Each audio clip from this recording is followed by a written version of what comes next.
ಮಲ್ಪೆಯ Saint Mary's ದ್ವೀಪದಲ್ಲೇ Oman ಮೂಲದ ಮೀನುಗಾರಿಕಾ boat ಪತ್ತೆಯಾಗಿದೆ. ಒಮಾನ್ ಹಾರ್ಬರ್ನಿಂದ ತಪ್ಪಿಸಿಕೊಂಡು ಭಾರತೀಯ ಸಮುದ್ರಕ್ಕೆ ಬಂದಿದ್ದ ಬೋಟ್ನಲ್ಲಿ ತಮಿಳುನಾಡು ಮೂಲದ 3 ಮೀನುಗಾರರು ಪತ್ತೆಯಾಗಿದ್ದಾರೆ. ಒಮಾನ್ ಮೂಲದ ಬೋಟ್ನಲ್ಲಿ ಮೀನುಗಾರಿಕಾ ವೃತ್ತಿ ನಡೆಸಿದ್ದ ತಮಿಳುನಾಡು ಮೂಲದ 3ರಿಗೆ ವೇತನ ಹಾಗೂ ಆಹಾರ ನೀಡದೆ ಸತಾಯಿಸುತ್ತಿದ್ದರು ಎಂದು ತಿಳಿದು ಬಂದಿದೆ.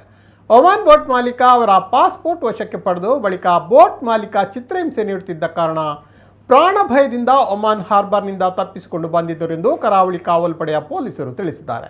ಮೀನುಗಾರರು ಸಮುದ್ರ ಮಾರ್ಗದಲ್ಲಿ 4000 ಕಿಲೋಮೀಟರ್ ಕ್ರಮಿಸಿ ಭಾರತದ ಸಮುದ್ರ ತೀರಕ್ಕೆ ಬಂದಿದ್ದರು. ವಿದೇಶಿ ಬೋಟ್ ಕಾರವಾರ ದಾಟಿ ಮಲ್ಪೆಯತ್ತ ಬರುತ್ತಿತ್ತು. ಡೀಸೆಲ್ ಖಾಲಿಯಾಗಿ ಹಣ ಆಹಾರವಿಲ್ಲದೆ ಪರದಾಟ ನಡೆಸುತ್ತಿದ್ದರು.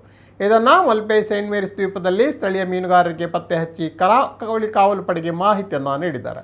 ವಿದೇಶಿ ಬೋಟ್ ಮೀನುಗಾರರ ಮಾಹಿತಿಯಿಂದ ಬೋಟ್ ಹಾಗೂ ಮೀನುಗಾರರನ್ನು ವಶಕ್ಕೆ ಪಡೆದ ಕೋಸ್ಟ್ ಗಾರ್ಡ್ ಪೊಲೀಸರು ಪಾಸ್ಪೋರ್ಟ್ ಇಲ್ಲದೆ ವಿದೇಶಿ ಹಡಗಿನಲ್ಲಿ ಗಡಿ ದಾಟಿದ ಹಿನ್ನೆಲೆಯಲ್ಲಿ ಇದೀಗ ಪ್ರಕರಣವನ್ನು ದಾಖಲಿಸಿಕೊಂಡಿದ್ದಾರೆ.